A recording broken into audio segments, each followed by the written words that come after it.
And turning to the ongoing diplomacy between the two Koreas now, South Korean President Moon Jae-in is stressing the importance of being able to meet more easily and casually with North Korean leader Kim Jong-un, just like they did over the past weekend. President Moon has ordered his aides to come up with the necessary measures to make his goal a reality. Our chief Cheongwadae correspondent Moon Connyoung with the details.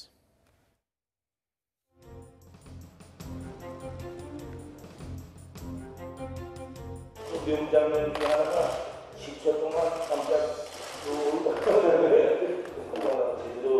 된 연주를 잘 못해서 이해하는 마음입니다. 김정은 위원장은 책임자가 받았어. 그 상황이 쉽게 하니까 이렇게 해서 이제 판문점에서 만났다. 또 남북간의 그런 기대가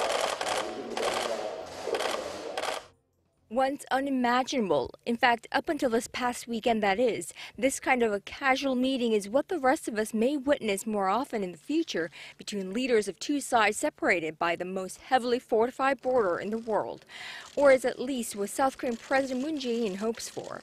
Speaking to his top aides 2 days after his unannounced face-to-face with North Korean leader Kim Jong-un on the northern side of the demilitarized zone, the border that separates the two Koreas, President Moon ordered necessary arrangements to be made for future meetings of such, as he plans to make these somewhat like a normal routine between friends.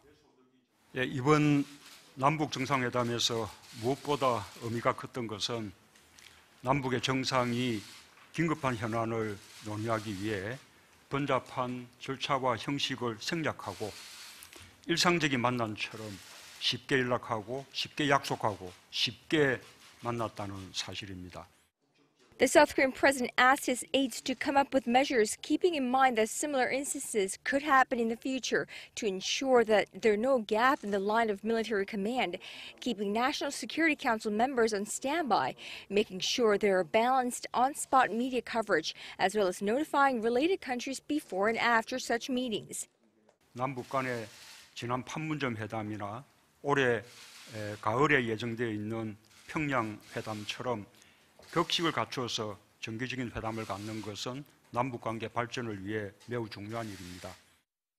Now, the South Korean president, who's long held such vision, believes what will really expedite the advancement of cross-border relations are these impromptu meetings between the two leaders on either side of the border on needs basis. Moon Connyoung, Arirang News, The Blue House.